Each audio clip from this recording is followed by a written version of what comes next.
Yeah, I've had people ask me to delete like whole episode. I think that happened 2 or 3 times with different people, and the It got real. it get very real. And you want to choke up on the mic? Yeah, Yeah. It's my goal with it. I don't know how much. I know you watched Mike's episode, but my general goal with it is to present comics in a more natural, like honestly, like what people are like. More personal. Yeah, all that personal stuff. and all emotional, like I am. But how long? When did you start doing stand up? When did I? Goddamn pen. First time I actually got on stage, I'd say, was like 2007. Okay, so it's been a minute. It's been a minute, Okay. and then it was like off and on until like I say 2010. Okay. Yeah, so like I was still living in Dallas, and I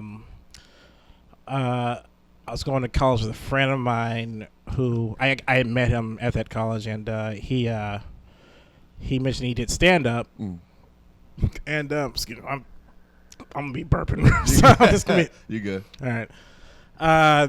Yeah, he mentioned he did stand up, and I would always talk to him about it because I'd always loved it, but I'd never like had the balls to actually jump into it. Mm-hmm. So that fall of 2007, I finally like You just decided. well, I went to the mic and watched it, and for like the next few weeks I would. Yeah, just watch it, and then finally I mustered up the courage to go up there. Was there like I could do that, or was it? Oh hell no! I was thing is, if we're gonna be honest, I started this as a full blown coward. Okay. So, wow. Yeah, that's true. Like I was far skinnier. I was always been like a little shrimpy kid, and I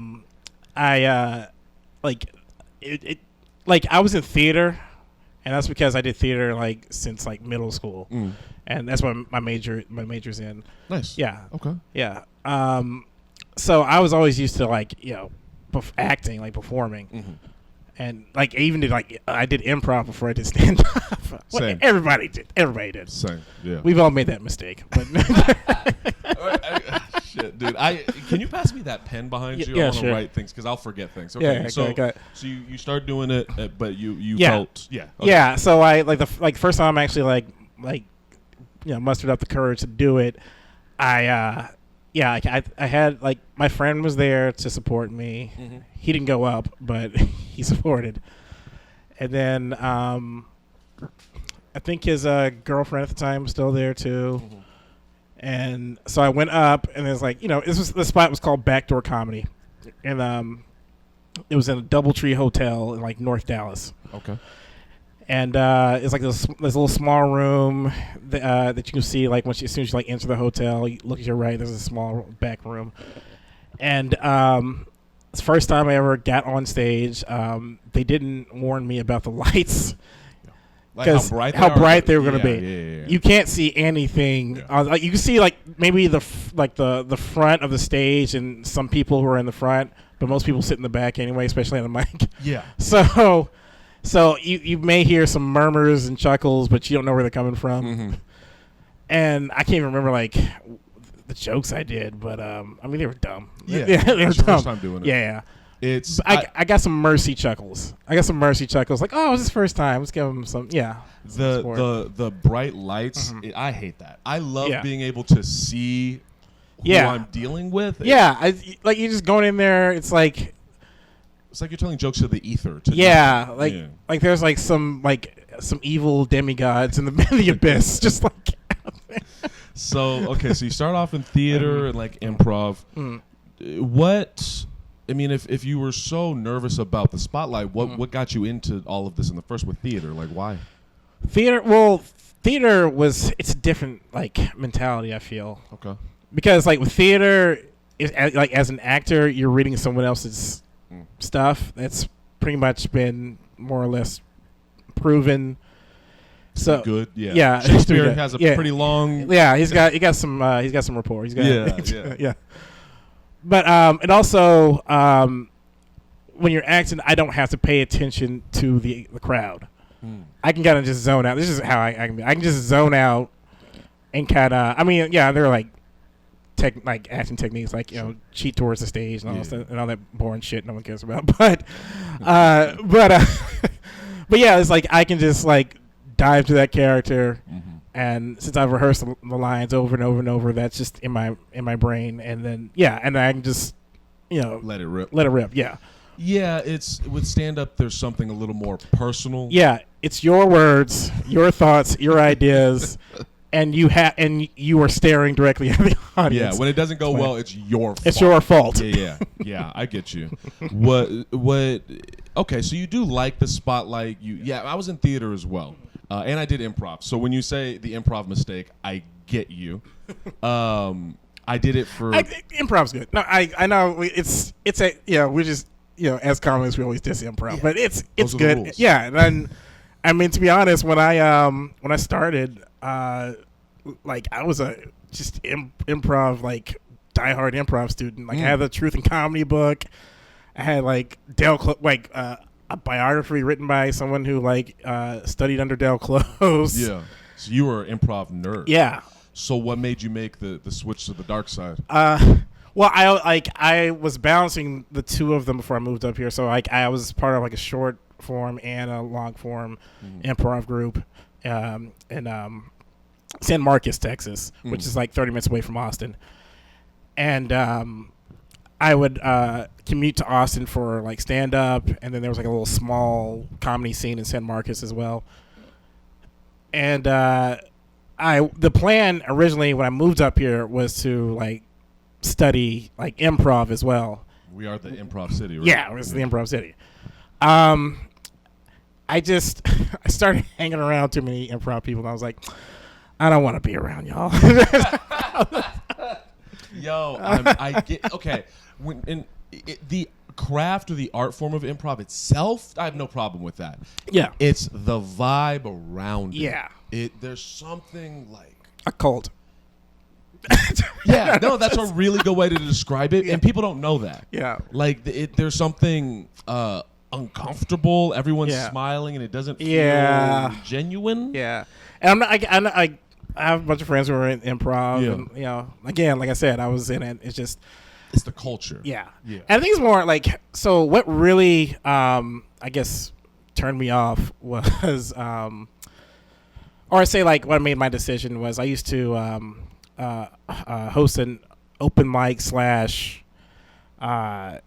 improv showcase with a friend of mine, and actually like two friends of mine. And one was like another close friend in improv, and like the way we did it was there was going to be a improv show in the beginning, and then the second half was going to be an open mic. And we just had issues with the main guy who was like running the improv show, like the improv half, like wasn't really promoting it, wasn't really trying to support the mic, because as soon as like, and this is just like, I think comedy in general mentality, once you do your stuff, you're ready just to go. So yeah, that's what generally happens. Like they bring people, they do. And I mean, most of it's the improv folks, but they bring people, and then once they're done, everyone's gone. It's very almost fleeting. I guess. Yeah. So when you were a kid, was the goal to be a performer? Like, were you? I've always like looked at it, like thought about doing it. Yeah. Like I said, I'm a coward. But wait, let's dig into that. Okay. Yeah. Well, let me. Okay. So I watched it. I remember like the first special I remember watching was when I was like, I want to say 5 or 6. It was Eddie Murphy Raw. It came on HBO. You watched that at 5? Yeah. Ooh, okay. Yeah, my parents were still in college. See, my parents had me when they were in college. So wow. Yeah, and there's a whole like story about that stuff too. But I remember, being in my dad's friend's dorm, and they had he had Eddie Murphy Raw playing. And just just laughing like crazy on that, like when that was happening. And then I remember watching it again when I was with my mom and dad. It was like a weekend. Like wow. it was like a Sunday. We were just phone closed, and they just leave. Like they just left HBO on. It came on again. Did it get weird? Or were your parents young and hip, so like they were cool? I think they were just tired and were like, all right, he doesn't know what's going on. Yeah. Right. I think that's. I watched a lot of stuff. Like I have a bit about watching like Silence of the Lambs and Do the Right Thing when I was like 6. So that's wild. Yeah, that's okay. I watched a lot of stuff I should not have been watching. I'm sure looking back. Yeah. But sure I mean, at the time it was cool. Yeah. But I'm not cutting people's heads off or anything. So you used the word coward a few times, which is surprising. That's like a really aggressive word to describe yourself, and you don't. Well, we don't really know each other. That's why we're kind of doing this. But you've just seemed, from my view of you, this time I've known you, you just seem nice. You seem quiet and nice. Yeah. Why do you? Why do you use the word coward? Well, I just say that because a lot of we were talking about like when I it took me a while to jump into comedy, stuff like that, and like saying like when I was a kid, I was watching it. I don't know, it just kind of got into my head that is a particular type of person that performs that that can do that, and I was like, that's not something I can do, right? But I've always admired it, like really, I was watching Eddie Murphy, and I grew up watching I have like Richard Pryor albums. And this is like when I started collecting those at like when I was I was in my teens, like. So how old are you? I'm 38. 38. Yeah. Okay. Yeah, I'm old as fuck. You got a youthful spirit about you. I don't know what it is, the shirt. Yeah. Okay.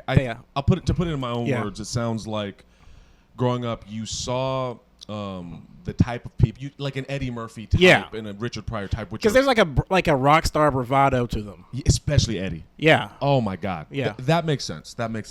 And it felt like, and I'm not rock star. Like I don't have that energy. Yeah. I've got more Woody Allen minus the kid touching energy. Like. Yeah. I get you. Minus the kid touching. I get you. It's a not puff out your chest. You don't have a puff out your chest vibe. Right.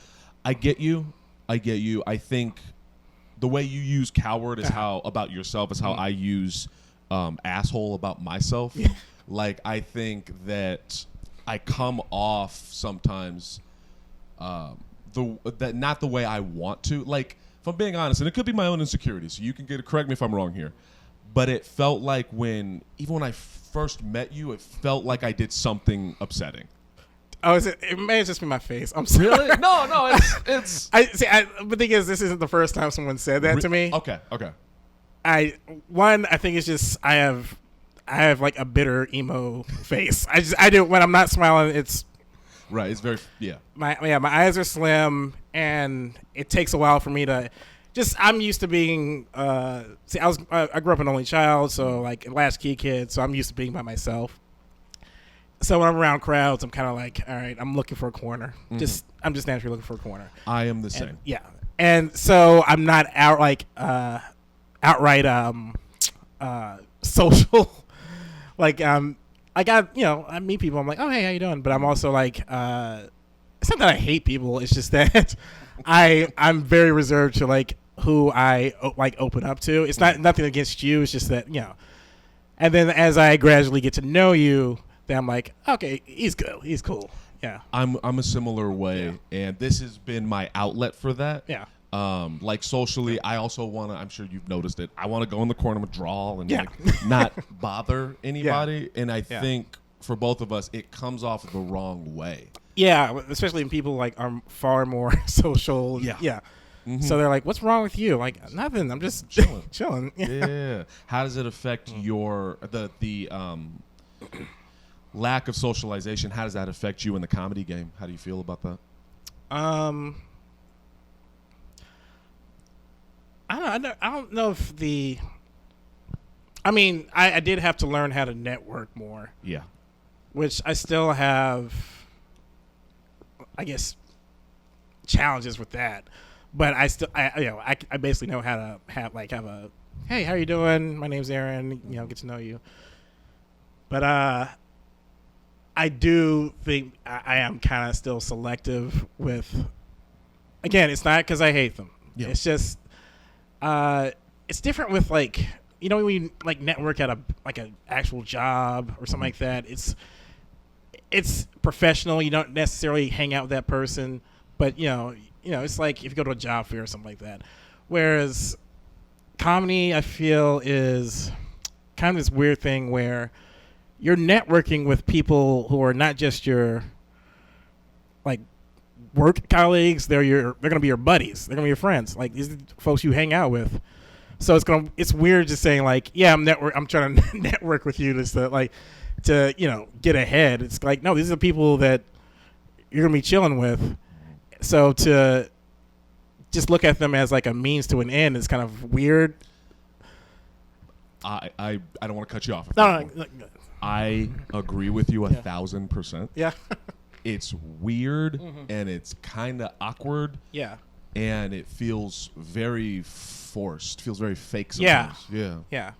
I think, again, to go back to this has been like, this podcast has been my version of it. It's like I can't go out into a mic, and I keep using Kyron as an example. Yeah. I can't go, hey, everybody, I'm What's Kyron up? Norvell. Yeah. He's a goddamn cartoon character. Yeah. He jumps through the wall like he's the Kool-Aid man, and everyone looks at Kyron. Yeah. And it's like, and that truly is him. Like, he's not bullshitting. Yeah. I think people like us, it's like quieter, calmer. Yeah. You want to watch a movie and discuss about it? Yeah. What do you like? It's the environment to me affects my ability to socialize with certain people. Yeah. So I very much understand what you mean. Yeah, it's like, but also, we're not the only folks doing that, that's good to know too, because then that crew finds them. It's kind of like an organic thing where, we find each other, and and since we're all kind of the same, we melt. Yeah, we melt. Yeah. I am gonna do this thing. Yeah, go ahead. Which I fucking hate. Yeah, that's my marker. I love that. Yeah. Speaking of that, of friendships, that was something when I first moved here. God damn, it was the loneliest. So you moved from Texas to Chicago. Yeah. I moved from Southern California to Chicago. Both very hot places. Yeah, hot places. How was, because I have my experience, but I want to hear yours first. How was your first winter? And did you know anybody when you first moved? Yeah, I did. My buddy from improv, his name was Ian Downing Beaver. Okay. Yeah, I stayed with him. I actually moved 2014. Moved here in 2014 in the summer. Okay. And stayed with his spot for a while. So I got to kind of prepare for the winter. But thing is, I'm getting all my winter clothing from home. And you're thinking it's like the smart idea because it's cheaper, and like I already got like a collection, because I mean it gets cold in Texas. Does not get as cold as Chicago, but So I'm like, okay, I'm gonna save money on winter gear, just getting stuff down there. And it turns out no, that's not how it works, because what happens is stuff like winter stuff back home is not as insulated as stuff up here. Yep. So you're getting all the chill. Goes right through. Goes right through, like you're wearing a T-shirt. Yeah. I learned what chill to the bone truly meant that first. Yeah. Oh, my God. And I remember I didn't understand the difference between, like, Tim's and snow boots. Yeah. So I went out into it was when it first started snowing. I went out just there. Ruined the Timbs, didn't you? Just ruined. Not only did I ruin the Timbs, but I was going to work. Oh, yeah. And so I was just waiting at the bus stop, and it hit me. I was like, oh, no, I've fucked up. Yeah. Like I'm gonna have to walk around feeling like a goddamn snowman from the bottom Yeah. all day. It was a hard lesson. Yeah. But that first speaking of friends, Yeah. that first winter. So I came out here. I didn't know anybody. I mean, I came out with my girlfriend at the time, but that's not the same thing. I mean, that's braver than me because like I had a couple of people like from back home move up here before me. Thank you. Yeah. How old were you when you moved here? It's 2014, so it was 29. 29? Yeah. Okay, yeah, I was about the same age. Yeah. I appreciate the compliment. I feel like I wouldn't have done it if it wasn't for quarantine and COVID, there's no way I'd be here right now. No. And I'm very happy about that. Okay. I love Chicago. But when I first moved out here, I remember that first winter feeling so lonely. Like the sun Yeah. you know? Like you can't really go out as much, or at least I mean, when you first move out, you don't know like where Anything is. anything is. Yeah. And I mean, winter's definitely limiting like where you go. Yeah, if I didn't have like stand up and open mics to go to, I wouldn't really had much reason to like get out. And, How did you, or who are who's your crew? How did you develop your friendship? I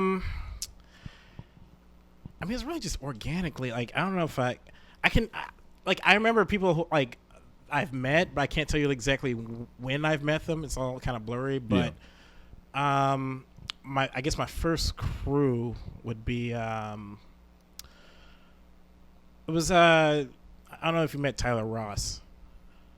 There's a Tyler Ross back home. Okay, yeah. There's a friend of mine, Tyler Ross, and Dylan Scott, and they were.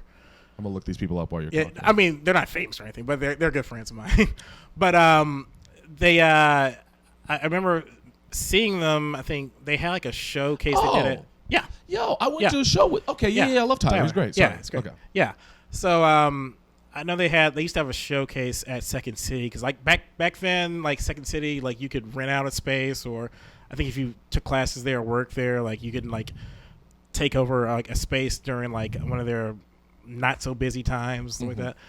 So they used to do like a kind of a mock talk show there. That's pretty sick. With another crew of people, and then so I would, and I'm trying to figure out who's in the scene, and also I'm watching other people's like shows and like things to do here in Chicago, and so I saw that, and I was like, oh, they're cool people, and then like eventually they moved their show to excuse me, acid reflux. Yes. You're good. I probably shouldn't be drinking this early but fuck it. Yeah, man, it's Friday. But yeah, like they moved the show down to like to Uptown area, or my spot wasn't that far from me. I can just walk up there, and the theater was called like Public House Theater at the time. So they used to have like a little show called Talk Show Interrupted, and like it was on Fridays, and I was just frequent there and watch. And then eventually we just got to talking, and I got to know people up there, and that was like it was my first direct crew up here. And then I guess the people I'm closest with now, I just met like at open mics, especially like there was one called like the spot was called Underground Lounge. Okay. Was it Underground? Yeah, like it was in Wrigley. It used to be in Wrigley. And there used to be like a showcase ran by Darius Kennedy. And he ran it on Wednesdays, and then afterwards there'd be a mic. And then there was another mic on Thursdays, the same spot. And then across the street from there was a mic. Like pre-COVID, there was like mics. But you can just be in one section and bounce between like 3 or 4 mics. I feel like I missed out. Yeah, it was a cool spot. Like it was a golden age of open mics. Yeah, because like you just depending on where you lived in the neighborhood, you could bounce between like 4 or 5 mics a night. Do you feel like that's gonna ever come back, or are we fucked? I think it will. It's gonna be super slow. It's like I mean, the mics before they didn't just pop up like immediately. It took time. They just slowly but surely like developed. So I think COVID kind of just wiped it off, and then now we have a clean slate. But we're gonna like slowly but surely pick everything back up. Now, I don't know if it will be as hot for a while as it used to be, but I mean, it's a new class of people coming in, new freshman class of people starting over. Yeah. It felt weird when I first moved here. So I've been doing comedy now 8 years. When I moved here, it would have been about 6. Mm-hmm. And when I got here, it felt weird because I was like, well, I've been doing this a while, but as far as everyone knows, like this is my first day doing comedy. Yeah. And I felt like I was a part of a great migration. Right. Like yeah, that makes sense. Yeah. During COVID, like when Rogan took everyone from LA to Texas, there was this big shift everywhere. Yeah. Austin. Like when I was down in Austin, it was more of like I call it like the freaks and geeks era. Ooh, okay. Like it was the alt scene, the alt comedy scene. It's like where all the nerds and weirdos, fun people, yeah. That it was their scene, and then pandemic hit. I guess it was explained to me is like when the pandemic hit, the weirdos, they're all the mostly left wing kids. Mm-hmm.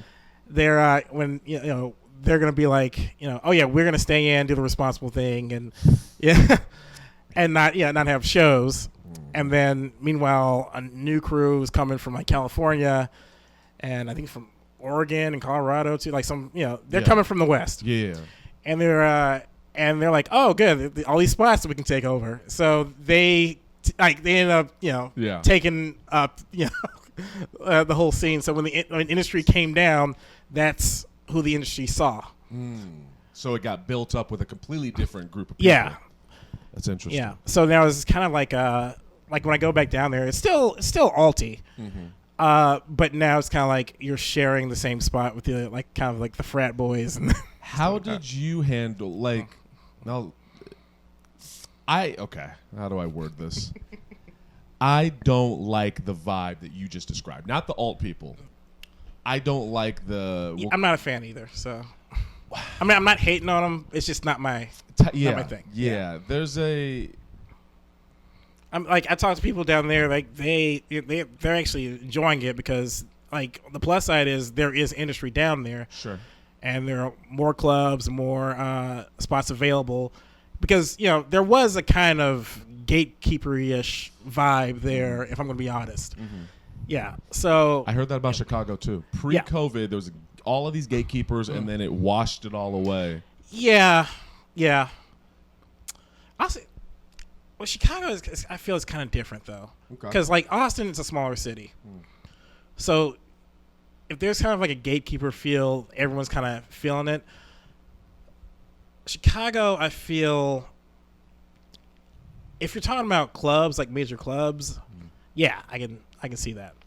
Yeah, and speaking of Chicago, why? Because people ask me this because coming from California, why Texas to Chicago? Why not New York, LA?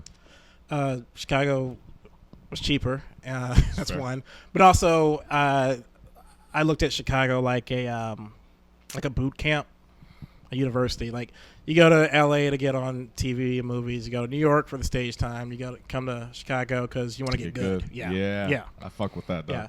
I fuck with that. That's what that's also like what I'm saying about like the gatekeeper feel is. I feel like Chicago.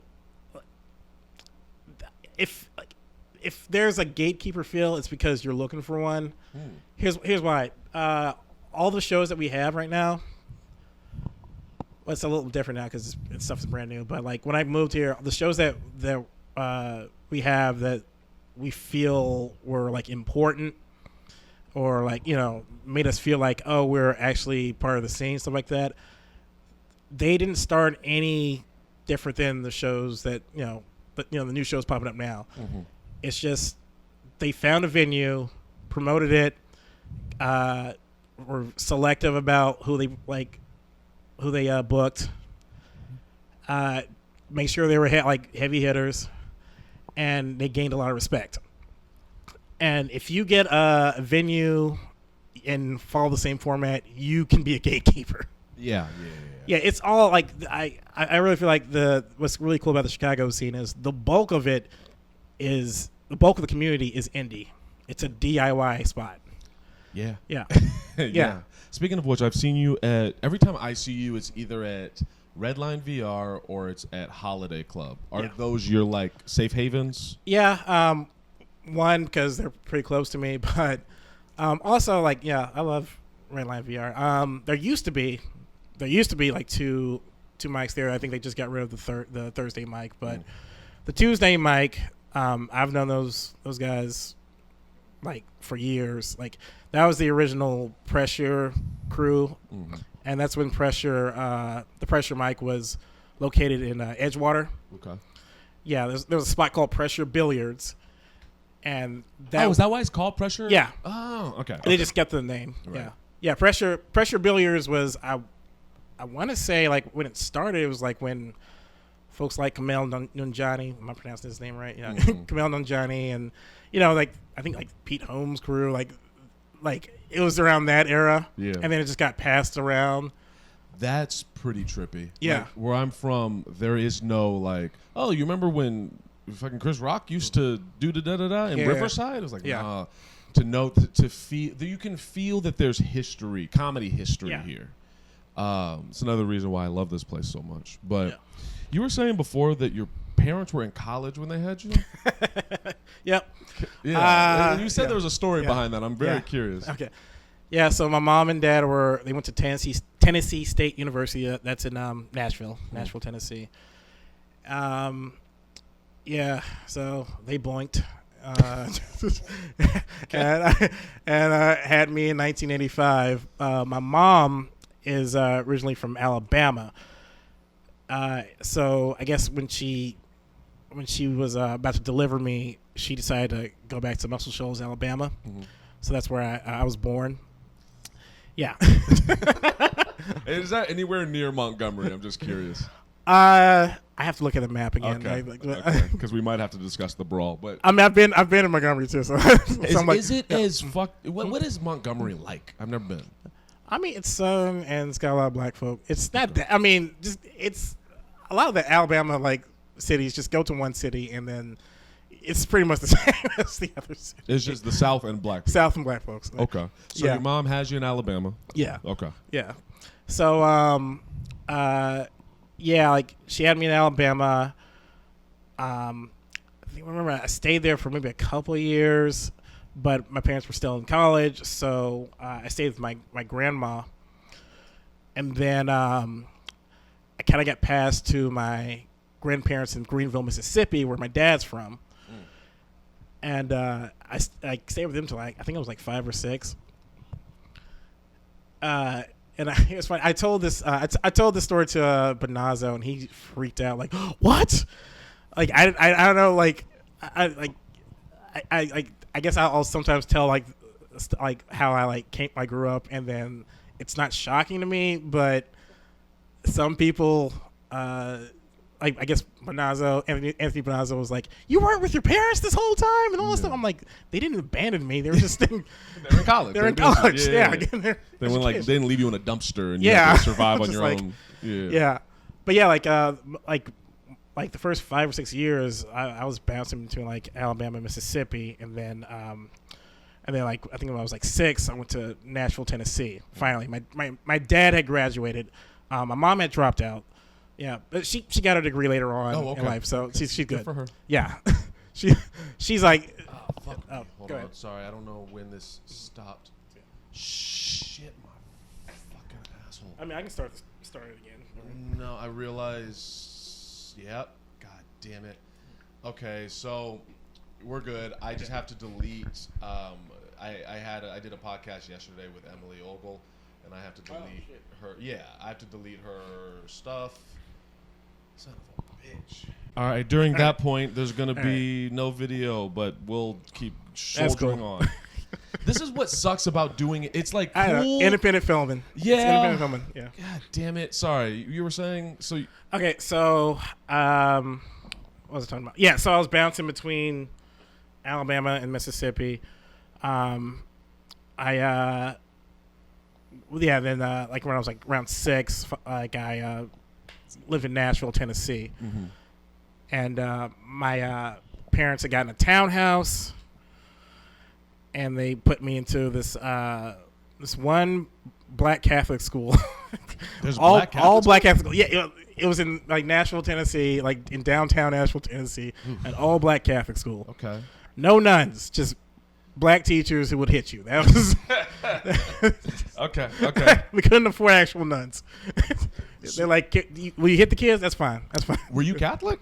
No, we weren't Catholic. Why did they put you in a? They didn't care. Like it's I'm like South, so they're Southern Baptist, but I think they kind of grew up where they're like non-denominational. So just a school. And it's a school, and we know Catholic schools have very good, or I guess very like teaching, like math, when it comes to like math. Oh, okay. Not like science. No. Yeah, science and history. No, fuck that. I remember like going to the library. We used to go to the library like every like Wednesday, and they showed us a thing about dinosaurs, and then Jesus, yeah. And then they're like, one day the dinosaurs disappeared. That's all they said? Yeah. All right. And then there was Jesus. So Jesus came down, killed the dinosaurs to make room for us humans. Oh, that's crazy. Okay, so you're bouncing around through family, and then you end up in Tennessee, was it? Yeah, okay. Nashville, Tennessee. Yeah, that's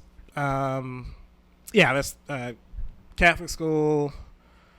I was gonna go with it. Oh yeah, I think it was like my second grade. I had this older white lady named Miss Boughton, and she was the most abusive bitch. Oh, Jesus God. Christ! Like she beat you or something? Yeah. Oh, she would grab me by the neck, and then like I think I didn't complete a problem on my homework, and she got I think it was like some spelling homework, and she grabbed me by the neck and she was like, "What's this right here?" So yeah, it was. It's not the best environment to learn. Yeah. Oh God, I did not like. I did not like being there. Yeah. So okay, so you're a kid, and how was school for you? I liked I liked my English and my reading classes. I hated math. Like I said, I did not like going to the Catholic school at all. I believe it. Then I went to. My parents still wanted me to have like a kind of like a advanced education, so they found an arts magnet school. That's actually where I started really liking theater. Yeah, because you go there and you got to learn acting, dancing, music, like art, like painting, stuff like that. Did you play an instrument? I played drums a little bit. That's sick, man. I play bass. If you ever want to jam. Nice. Yeah. And your family feels like cool with you being a comic and doing all that? Yeah. It took me like I didn't let them know about it for a while, but my dad's like a freaking private detective, like Snoop. So he. Is he gonna watch this?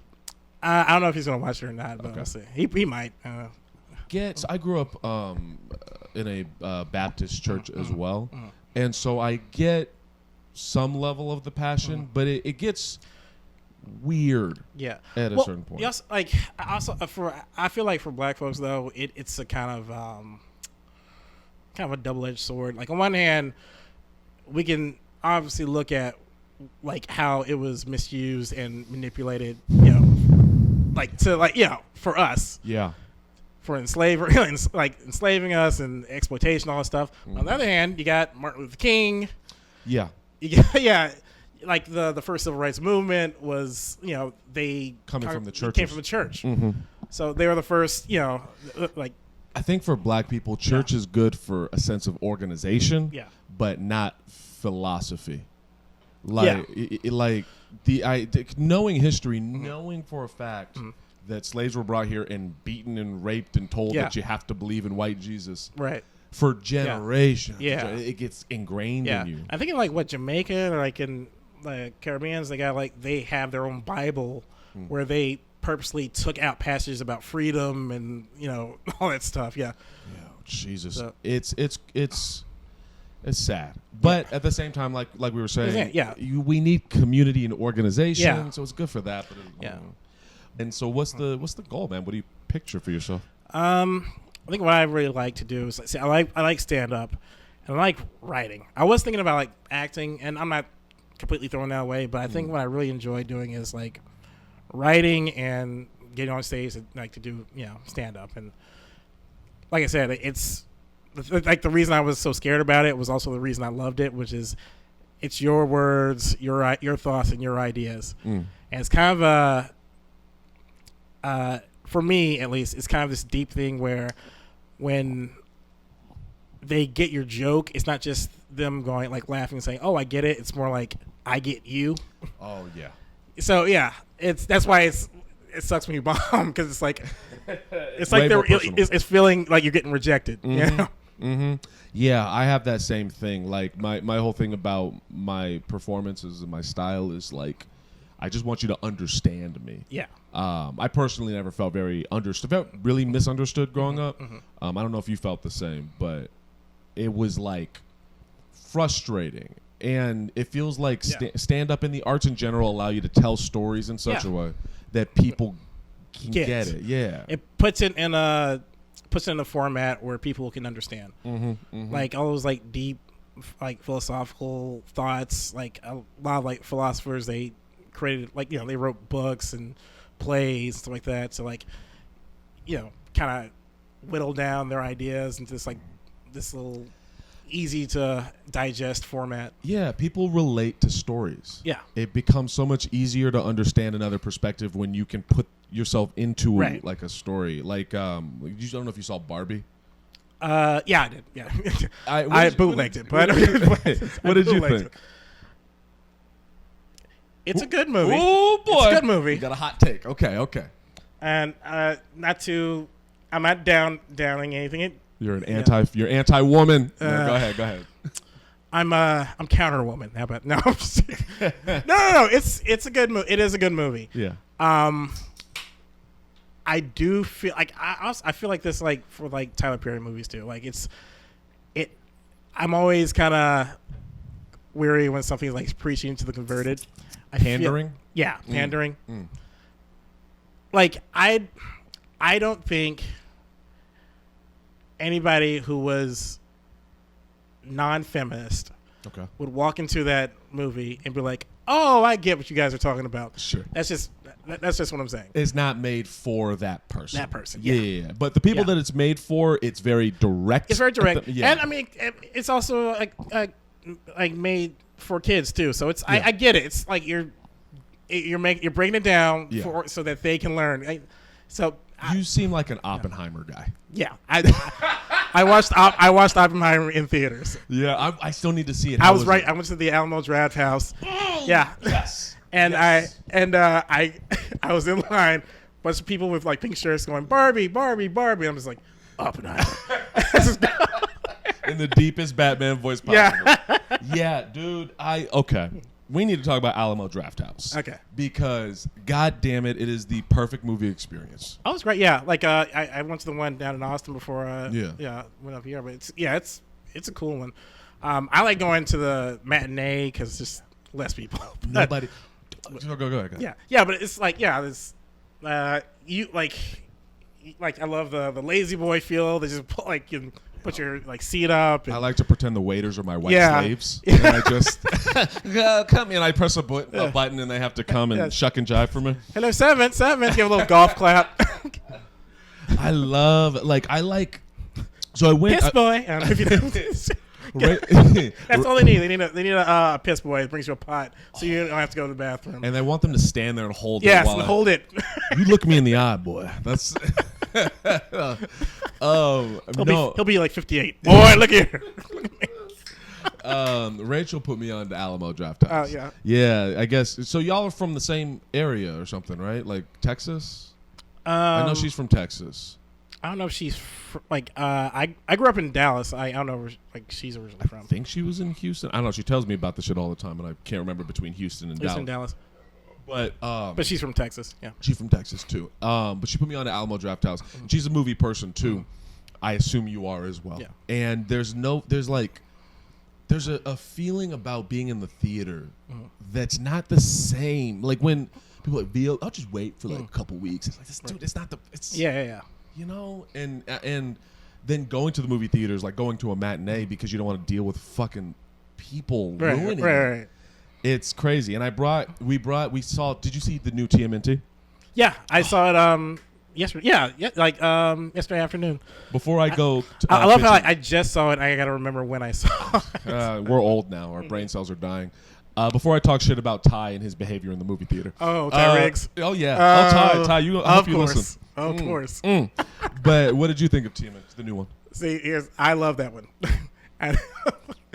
and also we were like, then why the fuck can't you just watch Barbie and be? But no. TMNT's made for you. Yeah, right? yeah, it's made for me. Yeah. That was made for me. Like, it's that. It is that kind of classic. I was I did kind of poke fun of it, where like the story is basically, these are outcasts, but we love humans, and we don't want to kill them all. Yeah. It's a cliche. It's a cliche thing, but it's Ninja Turtles. It's Ninja. Yeah. And it was fun. And I know everyone's been saying this, I really enjoyed the decision to have real young teenagers. I love that part. Yeah. Because like Teenage Mutant Ninja Turtles has always been like adults playing them. Mm-hmm.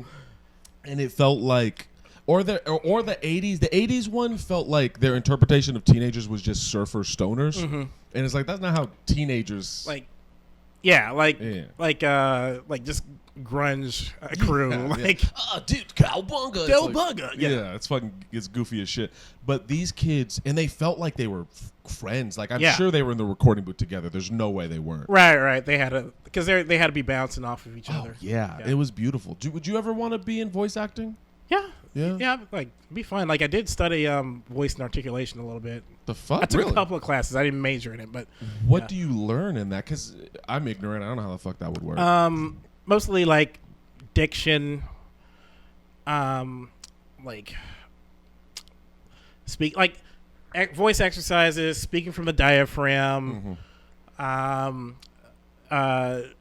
learning like how to pronounce things, like your plosives, like, and that's your consonants, like P is a plosive, K is a plosive, like how to hit those, and then any word or letter that kind of feels like friction, like f or sh, like that's called fricative, and how to how to hit those. You're like really formally trained.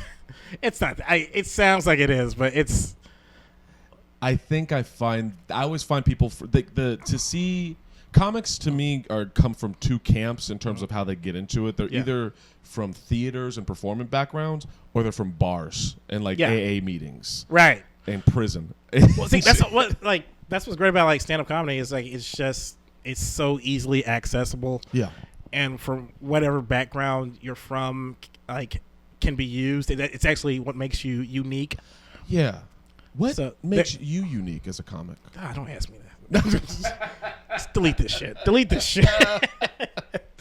I mean, I'm actually curious about that. Like, what do you think makes you stand out from these other comedians? I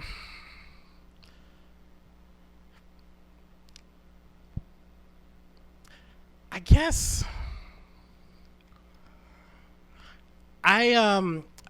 because I came from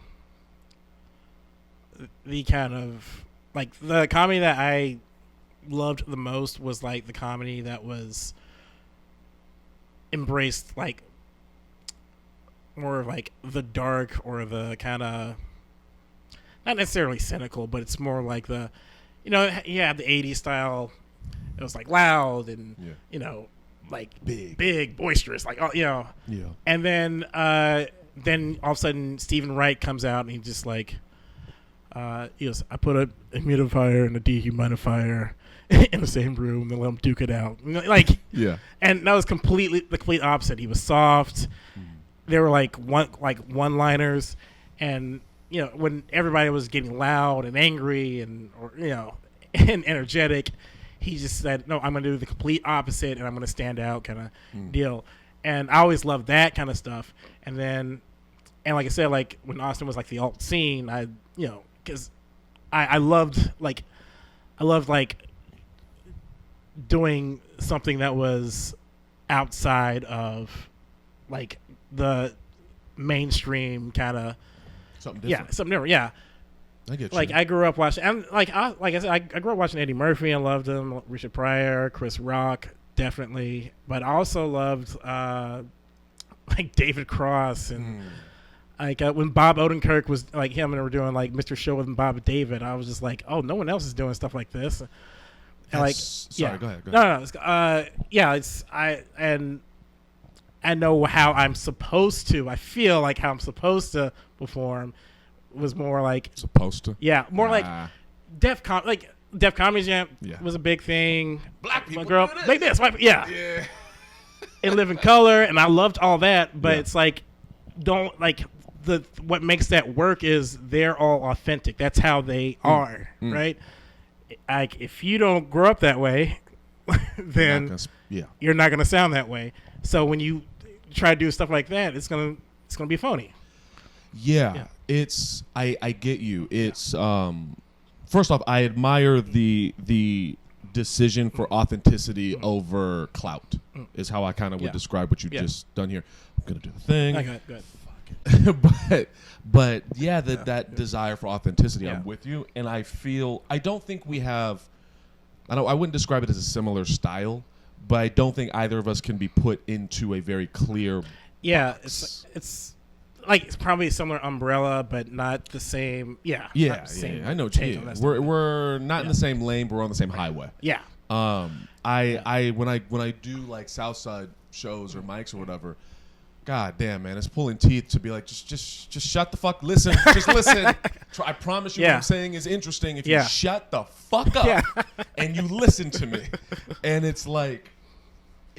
It's frustrating because they want something different. I think the audience doesn't know what they want. Yeah, they want something different, but they don't know that they want something different. Yeah, and so the times when I'll get them, the times when they're with me, they're like, oh, wait, this nigga, he's saying some shit. Yeah, but more often than not, it is a fucking fight. Like the challenge is getting them to pay attention. Yeah. But once you got them, they're loving it. It's great. Yeah, and also like. I find that like even the Shakers. Yes. Yeah. I love Shakers. Yeah, I love that. Like Derek's got like similar crowd. He's pretty much bringing like Southside comics up to the north. Is awesome. It's great. Yeah. But yeah, I find like they do like you say like once they're listening, they're loving it. It's just that you gotta like find a way to like catch their attention, and then first like establish that okay, what you just saw, I'm not doing. Yeah. like a bunch of comics, they have like a lot of sex jokes. I don't have a lot of sex, so I don't have a lot of sex jokes. I don't. That's honest. Like I know. That's very honest of you. Yeah. So I don't have a lot of like. Yeah. I have a lot of like like eat the booty jokes. I don't have them. That's not true. I got one. Okay. I got one. Yeah. But it's not about me eating booty. Okay. But it's about her? It's about him. Okay. Want to hear the stories? Yeah. Okay. Yeah, it's like so I can't like act like I know what I'm talking about when I'm talking about sex. So I have to talk about like the. You got to talk about being authentic to you. Yeah. And if you did start trying to do what they do, they'd be like, oh, this nigga being fake. Like, there's really, It's gonna show. Like I have a nasally voice. I know how I sound. I get you. I'm emo Steve Urkel. I know that. The voice thing is I don't know if you got this growing up. Did you get the whole too black for the white kids, too white for the black kids thing? Yeah. Yeah, I got that same shit. And it was really... Okay, now as a grown adult, it's like it's more annoying than it is painful. But growing up, it was like, yo, you're confusing me. Because the white people hate me. They really don't like me. And when they do say that they like me, they're saying like I'm a good black person. One of the good ones. Yeah, one of the good ones. I got a lot of that. And got a lot of that. You can feel as a kid that like this is an insult, but you don't know why. Yeah. Or I don't know. That was how I felt. Did you? Well, I went to like my first few grades, like all Catholic school was all black. When I got out, it was mixed, but it was very not segregated, but it was like black kids act like this, white kids are supposed to act like that. From the 80s. Yeah. That's a well, different. This is early '90s now. Early Oh, 90s. that's still. Yeah. That's a different Yeah, thing. yeah. I was born in '91, so I got it, but Yeah. I was born in '91, so yeah. I got it, but I'd imagine '80s, early '90s. That was a Yeah. different. Yeah. It wasn't that much different. So. Oh, okay. Well, that's I mean, good. there were CDs now and was Super the only Nintendo, not Nintendo. There. But yeah, no, to be black and different is I think that there's a luxury that white comics have of you allowed to be an individual. Yeah. And also allowed to be a dork. I feel.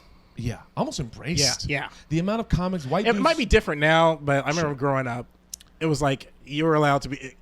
They have a stereotype. Oh, they can't dance, they can't sing, but it's like, yeah, like they don't have to. Yeah, they don't have to be good at anything. Anything. Yeah. Anything. I Whereas we have to know how to dance. you have to be good at Everything. Black, You got to be cool. You got to be cool. Like you're stuck. You have to be the cool kid. all the time. Yeah. And it's exhausting. Yeah. And everyone's testing your blackness. Yeah, all the Yeah. I'm gonna take your black card. It's like, Yeah. nigga, Take your black card. Yeah. it's so stupid. Yeah. It's so fucking ignorant. Like- but Can I tell a cop that I don't have my black card? It's- like, sorry, I don't have my black card. You can't shoot me. I don't have my I'm black supposed card. to be let go now, officer. Do Yeah. you hear my voice? What? Excuse me. Yeah. Excuse me, officer. Excuse me. That whole well, you just follow the law and Yeah. it's okay, whatever. But no, the amount of white dudes that like can go up there and be like, yeah, my dick's small, right? And it's Yeah. that's all right. It's I don't know. I don't get it, but whatever makes you happy. You said you don't have a lot of sex. No, we're gonna talk about this. Okay. I mean, if you want to, if you don't Ah, want fuck to. it. All right, okay, we're all here. right, let's go. I'm curious because to me, as soon as specifically men, I've heard different things from women. Women seem to feel like getting on stage doesn't get them dick. It almost scares men away, like they get intimidated.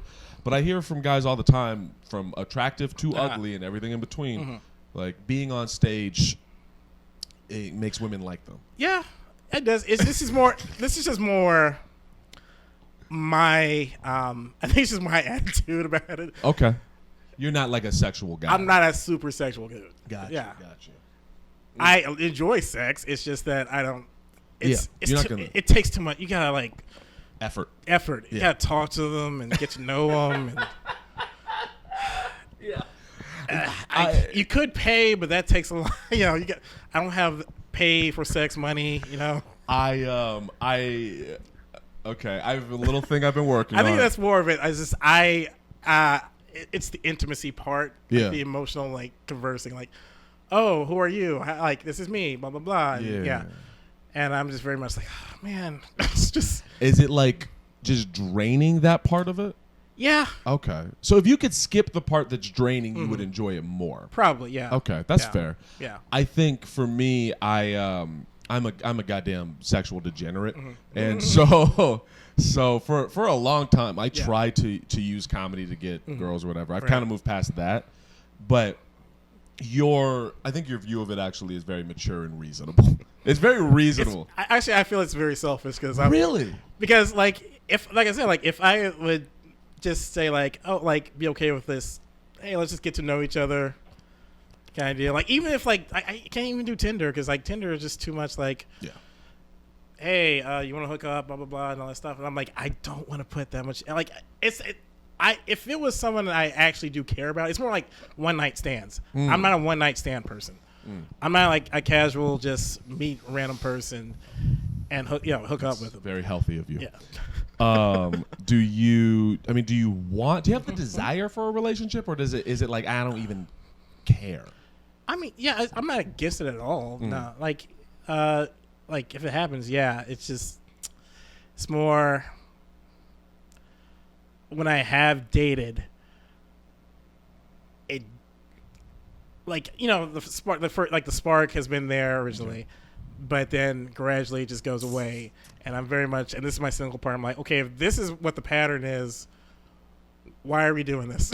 Like, Yeah. and it feels like the end result is now I either don't talk to this person or now I've gained an enemy or something. Like it's just Yeah. It's a lot of drama. drama. Yeah. And- And you know what? It might be me. Somebody be watching this like, you think it might be you, asshole? You know what? You could be correct. It might be me. I also got to a similar place with dating of like, I think I've come to the place where I'm like, I don't think I'm ever going to be the white picket fence. Here's my wife. Here's my, I'm not that guy. I think that's it. Yeah. It's like I see like my parents, and I'm not dissing them at all. Like I said, they met when they were young. They had me when they were in college, and they've loving parents. They always took care of me. Right. When they met each other, they were very young, and I saw some things where I'm like, yeah, I don't know if I want to get into a relationship. I get you, and I mean, for me, relationships and sex fucked up my comedy focus for so long. Yeah. And I had girlfriends that like almost tried to convince me to quit, and it was so detrimental. Like, I don't play that shit anymore. When I meet a girl now, I'll tell straight up, like, look, here are my priorities. Me, myself, and comedy, my friends, weed, South Park, like a Southern preacher. Yeah. I like me. I like my weed. I'm just like, yeah, you know what? I've been way happier just thinking about me. Yeah. And I think we're taught that that's selfish. Yeah. And I think for a long time I thought like, oh, it's selfish if I just think about me. It's like, no, right. I'm not bothering nobody. I think that's what I like. Yeah. If I find someone like I connect with, and there have been like people like I met that I really connect with. I'm like, yeah, really like, oh yeah, I'm willing to like, try something here. But it's also like situation just didn't work, stuff like that. And not every relationship has ended in like a total failure, but Sure. it's also the ones that have had. It's not even worth it. Yeah. Are you seeing anybody you're talking about right Yeah. now? Okay. Keeping it chill. Yeah. Good for you. Mhm. Yeah, good Yeah. for you. It's you have a focus, you have your drive. Yeah. And you seem happy. Yeah. I can't tell because of the blank face. But you seem like The resting shooter face app. Yeah.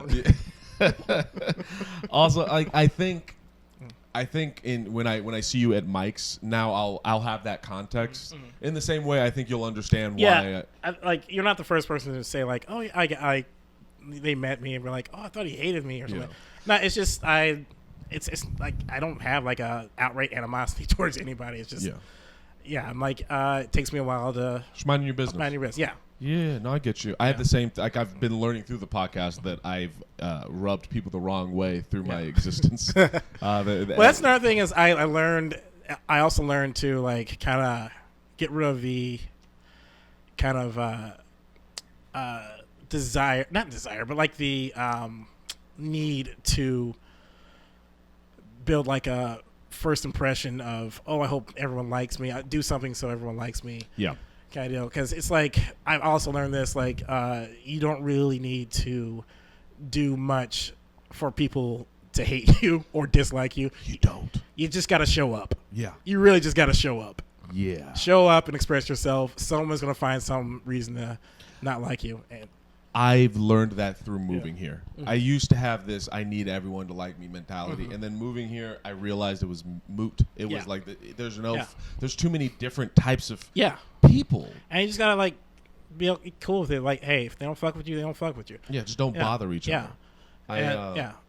But then there are people who do fuck with you. They're like, hey, you're a cool dude. And then you hang out and you have fun and, you know. Mm-hmm. Yeah. I'm with it, man. Yeah. Do you have plans for? I know it's Friday, so there's not much going on. Do you have for today? Not much. I think I'm meet a friend for like dinner or something like that. But then that's very that's very Yeah. adult. Something about dinner. Yeah. Like meeting dinner with a friend. does. Like I remember like when I was younger, I'm like that sounds so boring. Like we're just gonna meet for dinner, and then you get up there like, oh, I get it. Yeah, it's nice. There's no pressure to like do anything exciting. There's just we're just hanging out. Yeah. I love get-togethers and like dinners way more than I love like parties and. Do you know how to play poker? Barely. I'm not good at it. All right. I'm trying to find a group of people to play poker. I know everyone's asked me. Here's another thing about me and gambling, and it's because when I was living in Greenville, Mississippi, my my granddad would take me to like the casinos that were on boats in Greenville, and he would show me people he grew up with, like I went to school with that person and whatever, and they were just dead face, just putting money into a machine, Yeah. and then looking like here. I knew him like from the table. This dude who's just like he's rolling craps on the friggin' table, and just no one looked like they were happy. So that just kind of scared. That was like watching a horror movie. Yeah. In real life. So I always have this kind of like fear about gambling. That's fair. Yeah, and this is not like I'm fear, but I'm interested in doing it. No, this is like I don't want to. All right, fair enough. Yeah. I will not try to drag you into my degeneracy. I only do gambling orgy parties, and I don't think that's your thing. Okay. All right, you ready for the last question? Yeah, sure. All right, this has been my favorite part of the podcast. Right. I'm knocking over beers, man. Fucking wasted. Yeah. Okay, so we're going to pretend that the camera is you in 5 years. You're just talking to yourself. Dear Lord. Yeah. Talking to yourself 5 years from now. If you can say anything you want to your yourself 5 years from now, what would you say? Or what do you want to say? You did your best. That's so morbid. I mean... okay, no, sorry. This is your moment. This is your moment. I'll shut the fuck up. No, okay, just I hope you didn't quit, because whether you quit or whether you'd failed or you quit, I mean, if you just quit before this is gonna be so stupid, but I hope you didn't quit. I hope you committed, and wherever you are, whatever you're doing, you're not standing on a bridge. Good stuff. On that note, we'll take this picture.